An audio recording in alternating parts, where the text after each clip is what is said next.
Happy new year పిల్లలు. మీరంతా కూడా లాస్ట్ ఇయర్ నా పాడ్కాస్ట్ విని చాలా హ్యాపీగా ఫీల్ అయ్యారని నేను అనుకుంటున్నాను. ఈ ఇయర్ కూడా చాలా మంచి మంచి కథలు మీకు చెప్పాలనుకుంటున్నాను. సో తప్పకుండా మీరు వినండి, మీ ఫ్రెండ్స్కి కూడా షేర్ చేయండి. ఈ పాడ్కాస్ట్ నచ్చితే లైక్ చేయండి, షేర్ చేయండి, సబ్స్క్రైబ్ చేయండి, ఫాలో కూడా అవ్వండి. హలో పిల్లలు, ఈరోజు నేను మీకు చెప్పబోయే కథ పేరేంటంటే తాతయ్య కళ్ళజోడు. ఉదయం నిద్ర లేచినప్పటి నుంచి తాతయ్య పాపం చాలా దీనంగా ఉండడం గమనించింది బాల. బాల అనే ఒక పాప వాళ్ళ తాతయ్య చాలా సాడ్గా ఉండేసరికి ఎందుకు తాతయ్య ఎలా సాడ్గా ఉన్నాడు అని ఆలోచిస్తూ ఉంది. తాతయ్యకు దినపత్రిక చదవడం అంటే చాలా ఇష్టం. దినపత్రిక అంటే ఏంటి పిల్లలు? News paper. మరి మన ఇళ్ళల్లో కూడా మన తాతయ్యల అమ్మమ్మలు ఉదయం లేవగానే కాఫీ తాగుతూ పేపర్ చదువుతూ ఉంటారు కదా. అలాగే ఈ తాతయ్య కూడా, బాల వాళ్ళ తాతయ్య కూడా పేపర్ చదవాలనుకుంటున్నాడు. మరి పేపర్ చదవాలి అంటే తాతయ్య కళ్ళజోడు ఎక్కడో పెట్టి మర్చిపోయాడు. మరి అది చదవకుండా మాత్రం ఆయన ఉండలేరు కదా. ఇప్పుడు తాతయ్య ఎదురుగా టీపాయ్ మీదే పత్రిక ఉన్నప్పటికీ కూడా దీనంగా ఎందుకున్నాడో బాలకు తెలియలేదు. తాతయ్య పత్రిక చదవడం లేదెందుకు అని ఆయన పక్కనే కూర్చుంటూ అడిగింది బాల.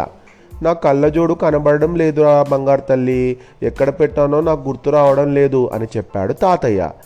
అయ్యో అవునా తాతయ్య, అన్ని గదుల్లో వెతికావా? మరి పోనీ నేను వెతికి పెట్టనా తాతయ్య? గది 4 మూలలు గమనిస్తూ అంది బాల. చూశానమ్మా, కానీ కళ్ళజోడు కనబడలేదు విచారంగా అన్నాడు తాతయ్య. నేను వెతికితే తప్పకుండా దొరుకుతుంది. మొన్న నీ చేతికర్ర కూడా నాకే దొరికింది, ఉండండి వెతుకుతాను అంటూ లేచింది బాల. బాల వెతికే ముందు కొంచెం దినపత్రిక చదివి పెట్టమ్మా, పత్రిక చదవకపోతే నాకు రోజు గడవదు కదా అన్నాడు తాతయ్య. ఆయన మాటలకు నేను చదవలేను తాతయ్య అని సమాధానం చెప్పింది బాల. 5వ తరగతి చదువుతున్నావుగా, తప్పుగా చదివితే నేను వింటూ సరిచేస్తానులే అంటూ దినపత్రికను బాల చేతిలో పెట్టాడు తాతయ్య. తప్పదనుకుంటా పత్రికను చదివేందుకు బాల ప్రయత్నం చేసింది. తడుముకుంటూ అక్షరాలను ఒక్కొక్కటిగా కలుపుకుంటూ పసిపాప తడబడుతూ అడుగులు వేసినట్లుగా చదవసాగింది. తాతయ్య నవ్వుతూనే బాల చదివే అక్షర దోషాలను వింటూ సరిచేయసాగాడు. బాల చదువుతుంది, పేపర్ చదవడం ఫస్ట్ టైం అనుకుంటా బాలకు. మరి తెలుగు కూడా అంత సరిగా చదవడం రాదనుకుంటా. ఆమె మిస్టేక్స్గా చదువుతూ ఉంటే తాతయ్య ఏం చేస్తున్నాడు? ఆమె మిస్టేక్స్ అన్నిటిని సరిచేసి చెప్తూ ఉన్నాడు. ఇక చాలు బాల, మిగతా భాగం బడి నుండి వచ్చాక సాయంత్రం చదువులే అన్నాడు తాతయ్య. తాతయ్య అలా అనడంతో బడికి బయలుదేరడానికి సిద్ధపడింది బాల. మరుసటి రోజు కూడా తాతయ్య కళ్ళజోడు కనబడకపోవడంతో పత్రికను బాలే చదవవలసి వచ్చింది. ఇబ్బంది పడుతూనే చదవసాగింది.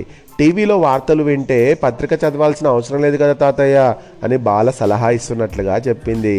చదవడం రాయడం రాని వాళ్ళు, కళ్ళు లేని వాళ్ళు వినడం ద్వారా తెలుసుకుంటారు. కానీ నాకు చదవడం వచ్చుగా, కళ్ళు కూడా ఉన్నాయి. కళ్ళజోడు లేకపోవడంతో నీ మీద ఆధారపడ్డాను, లేకపోతే నేనే చదువుకునేవాణ్ణిరా అన్నాడు తాతయ్య. సరే తాతయ్య, మీ కళ్ళజోడు దొరికే వరకు చదివి పెడతానులే అంటూ సమాధానం చెప్పింది బాల.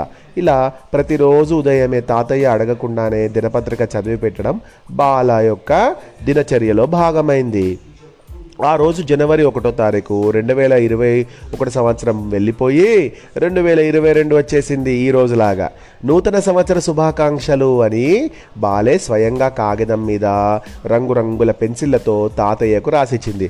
పిల్లలు, మరి మీరు కూడా మీ ఫ్రెండ్స్కి కానీ, మీ ఇంట్లో ఉన్న పేరెంట్స్కి కానీ, మీ తాతయ్యలకు కానీ గ్రీటింగ్ కార్డ్ తయారు చేసి ఇచ్చారా? మరి ఇక్కడ బాల ఏం చేసిందట, మంచి మంచి పెన్సిళ్ళతోటి, రంగురంగుల పెన్సిళ్ళతోటి ఒక గ్రీటింగ్ కార్డ్ తయారు చేసి వాళ్ళ తాతయ్యకి ఇచ్చింది. ఒక్క తప్పు కూడా లేకుండా చక్కగా అందంగా రాసిన కాగితాన్ని చూడగానే తాతయ్యకి ఎంతో ఆనందం వేసింది. బాలా, నీకు కూడా నూతన సంవత్సర శుభాకాంక్షలు, నువ్వు ఎంతో బాగా రాస్తున్నావు నాన్న అన్నట్లు నా కళ్ళజోడు దొరికింది తెలుసా, ఈ రోజు నుంచి పత్రిక నేనే చదువుకుంటానులే అని తాతయ్య తన కళ్ళజోడును పెట్టుకుంటూ అన్నాడు. బాల కళ్ళజోడు కేసి ఆశ్చర్యంగా చూసు, ఎక్కడ దొరికింది తాతయ్య అని అడిగింది. నిజం చెప్పనా, కళ్ళజోడు నా జేబులోనే ఉంది, పోలేదు. కానీ సరిగ్గా నెల క్రితం మీ తెలుగు టీచర్ నీ గురించి చెబుతూ బాల అన్ని బాగానే చదువుతుంది కానీ తెలుగు సరిగ్గా చదవలేకపోతుంది అని చెప్పారు. అందుకే నీతో తెలుగు చదివించాలనే నేను కళ్ళజోడు కనబడడం లేదు అని చెప్పాను. ఇక నువ్వు చదవడమే కాదు, బాగా రాస్తున్నావు కూడా.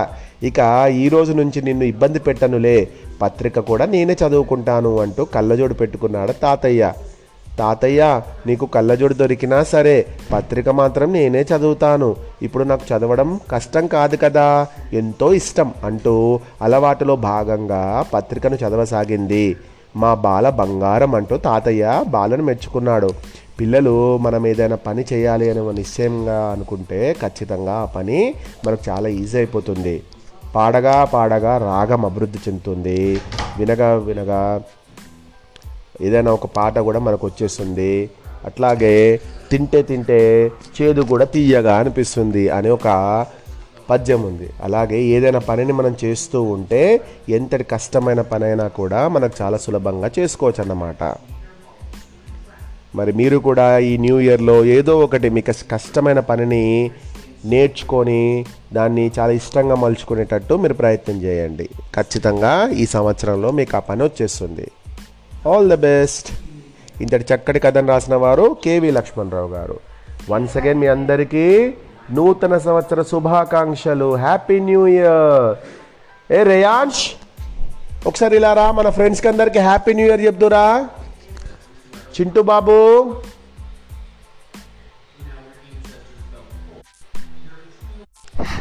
Happy new year. నూతన సంవత్సర శుభాకాంక్షలు.